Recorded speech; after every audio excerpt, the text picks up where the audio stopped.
Let me see if this sounds familiar. You've maybe got some aches and pains, you're injured, and you're looking for a solution. Maybe you're doing physio, you're on some pain pills, getting some massages, but stretching and Band-Aid solutions really aren't cutting it. You're looking to fix the root cause of the issue, which is a good choice, but where do you start? You need to find a pain-free entry point that allows you to build strength and tolerance in the muscle or joint that you're targeting without exacerbating the issue. This is where it can get a little bit complicated, but let's simplify it with an example. Let's say you're squatting and you've got some knee pain. The first thing you should look at is the load. Try the same movement with a lighter load. Do you still feel pain? If so, the next thing you can look to modify is your range of motion, because the joints may not be tolerant to the angles and stresses that you're putting them through. So you can try shortening up your range of motion. Now, do you still feel the pain? Another thing you can look at is your tempo. And by doing that, you can slow down the speed of the movement, because sometimes the explosiveness and power can be what's exacerbating the issue.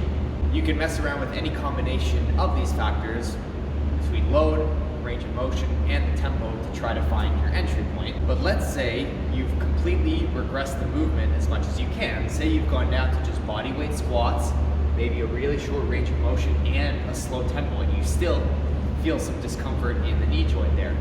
Now we have to start looking at regressing the exercise selection itself, because it's clear that this particular movement pattern just isn't agreeing with the joint for whatever reason. So we have to regress the entire movement itself.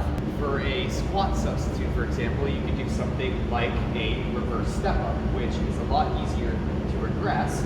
Plus, it's a unilateral movement which helps to fix some imbalances on your left and right side. You can start, for example, on completely flat ground, just lightly tapping the heel and driving this knee forward, even with some assistance. This is a great entry point for building knee and patellar tendon strength. And over time, you can reach your heel out a little bit further, let that knee travel over even further there. Go without assistance and keep working through. Then you can add some elevation, right? And keep working higher and reaching out further. Or you can even elevate your heels to really challenge that knee over toe ability. But the end goal is to work your way through these progressions, slowly bringing up the intensity over time to the point where you can perform the movement that you're looking to perform pain-free. As much as it can be tough to be patient with a process like this, especially if you're used to doing an exercise a certain way, this process of building strength and tolerance in a relatively pain-free, it works. If you allow your body to adapt, you will get stronger and you will become pain-free. Just focus on being at least 1% better each time you perform the movement.